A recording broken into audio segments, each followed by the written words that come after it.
The shoulder pin is part of your recip saw's blade clamp. The pin secures the blade in the clamp. Over time, the point on the pin will wear, and the blade might start to come free on its own. Replacing the shoulder pin is a repair that you can do yourself, and I'm going to show you how. Hi, I'm Mark Socha.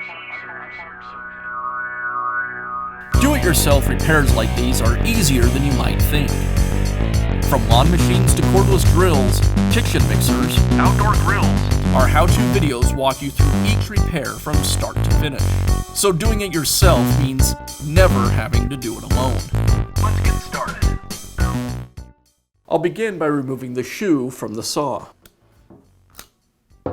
Now I can disassemble the blade clamp. First, I'll remove the outer rubber cover. The blade clamp is secured with a split retaining ring. I'll use a pick to remove it.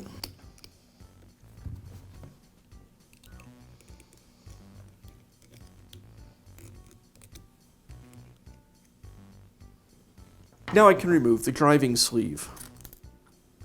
With the driving sleeve removed, I can remove the shoulder pin and compression spring. Now I can replace the shoulder pin. I'll install the shoulder pin and spring.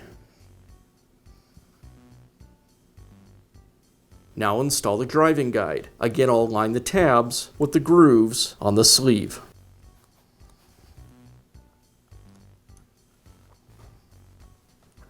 And I'll secure everything with the split retaining ring.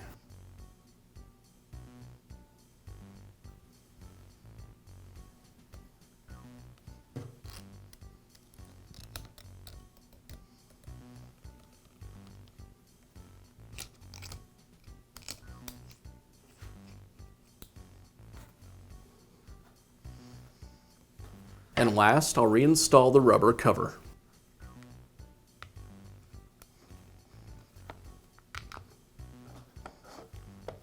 And reinstall the shoe. And that's all it takes to replace the shoulder pin in your recip saw. Be sure to check back often for new videos and expert advice. If you found this video helpful, give us a thumbs up. And leave a comment.